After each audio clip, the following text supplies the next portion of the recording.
What's up, guys? This is Dan with Muscle and Strength.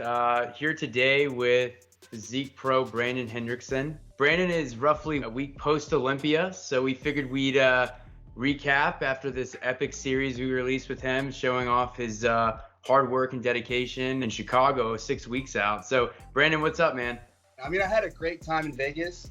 It was we didn't get the outcome that I worked so hard for this past year, but one thing I did gain was a lot of just learning experience, learning about myself, learning about my body.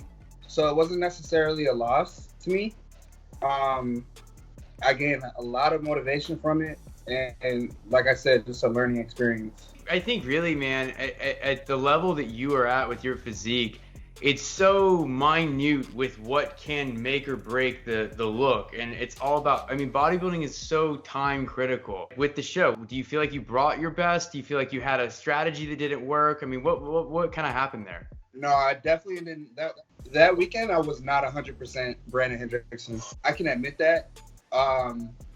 I'm trying to pinpoint exactly what went wrong, but bro, you saw me 6 weeks out. Every week I was getting better and better and looking better and comparing myself to last year at that point, and I was better. Like mentally, physically, spiritually, I was on point. When it comes down to that peak week, especially those last like 16 to 24 hours, is really critical because anything can change at that point when you're so depleted. Your body can react to anything, including stress. So for me, what I think happened was when we started the carving up process, like I got down to a point where, okay, we're lean enough, we're conditioning enough. Now let's like add some carbs in and fill out my physique. So at that point, which was probably 48 hours before the show, I started carving up with white rice. We figured I've been eating rice my entire prep. Don't change it. My coach, Mandis, he's like, what do you think about potato? I'm like, I've been eating rice my whole prep. Like, why would we change it 48 hours before? So I'm like, let's keep doing the rice. So I started eating the rice, right? Couple meals. And I started looking at myself and kind of feeling my abs and just seeing how things were being affected by the rice. And when I would look at myself, I wasn't seeing the same physique for some reason. So I'm like, you know what? Just keep doing it. Trust the process. Just keep eating the rice. And the more rice I ate, bro, the more uncomfortable I felt. So I honestly think the feeling of me being uncomfortable was like messing with my head a little bit. I was kind of like, I didn't have the same confidence because what I was seeing wasn't what I saw a week before when I was totally conditioned. So I think that started to play into my head, and then the weekend started. Thursday we had the press conference, we had the meet and greet. So I started feeling the pressure. You know, the show's coming. Right. I don't feel comfortable with myself, and the show is like literally hours away, a day away. So leading up to it, it was a day out, still feeling uncomfortable, and so my coach is like, okay, let's keep doing the rice. Let's eat more rice. I'm like, bro, I don't feel comfortable. Like, you want me to eat more? And he's like, just follow the protocol, follow the process, just eat more rice. So I'm like, I don't know if I want to do that because I don't feel comfortable in eating more. I already don't feel comfortable in it. I feel like if I eat more rice, I feel like it's really gonna mess with my head. Yeah. So I decreased the rice my rice intake. I went from, instead of 2 cups, I went down to 1 cup of rice, just to kind of keep my core as tight as I can and just not feel as uncomfortable. I'm not saying that my coach made a mistake. It was on me, but because I should have followed that protocol. Maybe eating those 2 cups of rice would have filled me out properly, and I would have came in 100%. We don't know yet. But one thing I figured out after the show, so I did prejudging, ended up in like 3rd or 4th in the call out. We finished prejudging. Coach tells me, go back to the hotel, eat some avocados. So I needed fats. Ate the avocados, started feeling a little better, right? And then the very next meal, he's like, eat a cheeseburger. Get a double cheeseburger with double fries. I ate the double cheeseburger, double fries, right? And for finals, bro, my physique was totally different than prejudging. Yeah. I filled up properly. My conditioning was there. Yeah. I was pretty close to 100% Brandon Hendrickson at finals, but unfortunately they had already judged in prejudging. It was too late. Yeah. And I even got feedback from Tyler, who's one of the judges. He was saying, if you would have brought the finals package to prejudging, it would have been a totally different outcome. He's like, that was the look we were looking for. He's like, I know you don't want to hear that because it's too late, but going forward, like, you just need to know that this was the look we were looking for at finals. It made me think, like, was it the burger? Was it the fats and sodiums that I need versus the carbs?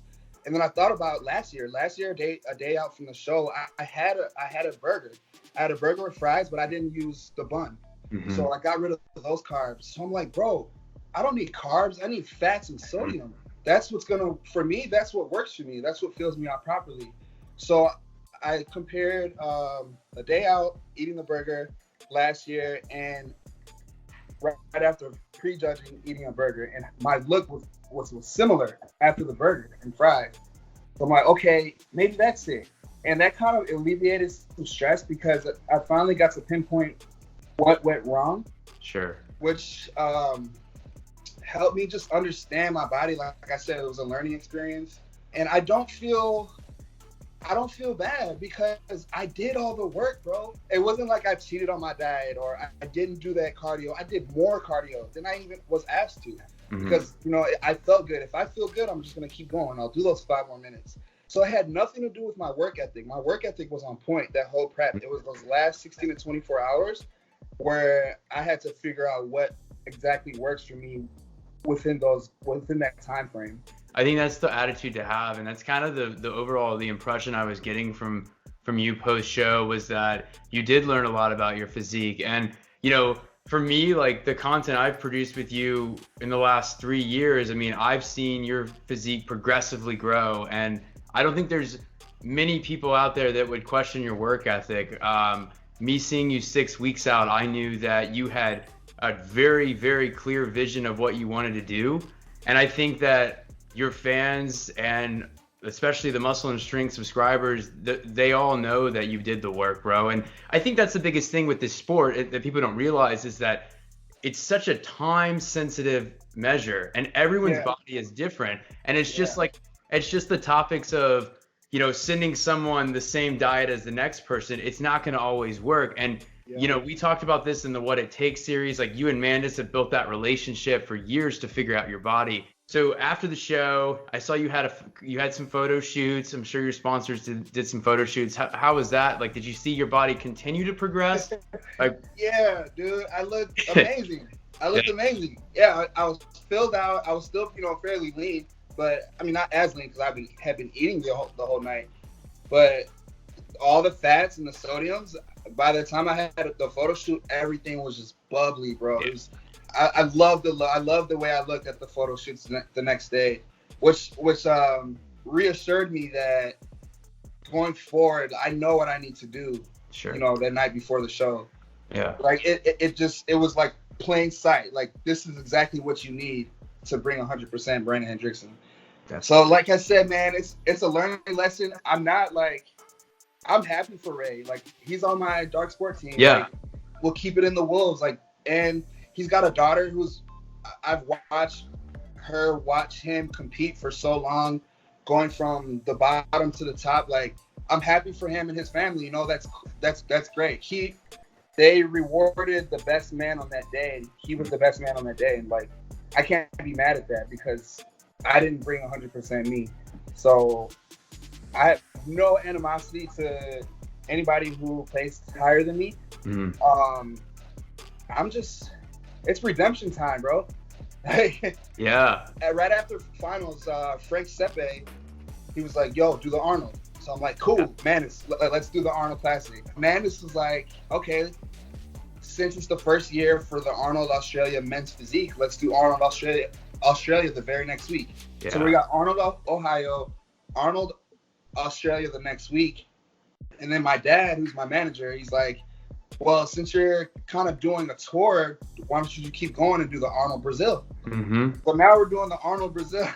Yeah. Ohio, Australia, Brazil, build up that momentum, get those 3 Arnold titles, and then go back to the Olympia and go back for what I came for.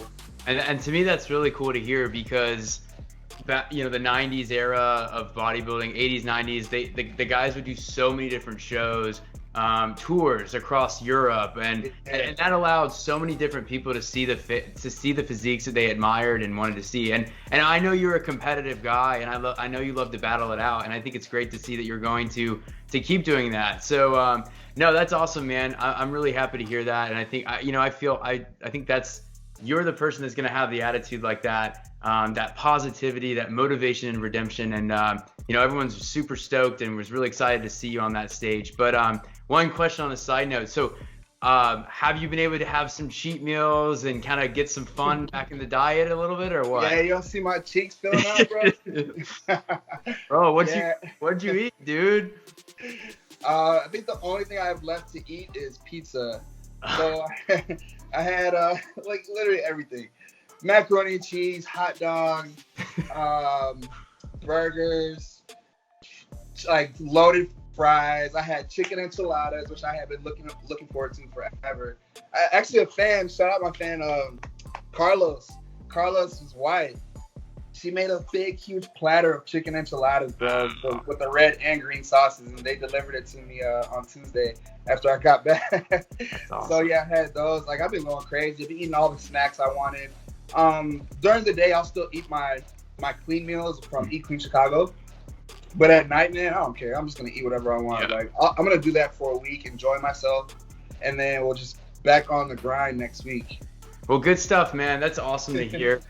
Super stoked for you, man. Enjoy yourself, and everyone at Muscle and Strength was super excited, and we're all big fans, and we're rooting for you next year, bro. Thank you so much, bro. Waves don't stop. Yeah, that's right. All right, catch you later, man. All right, man.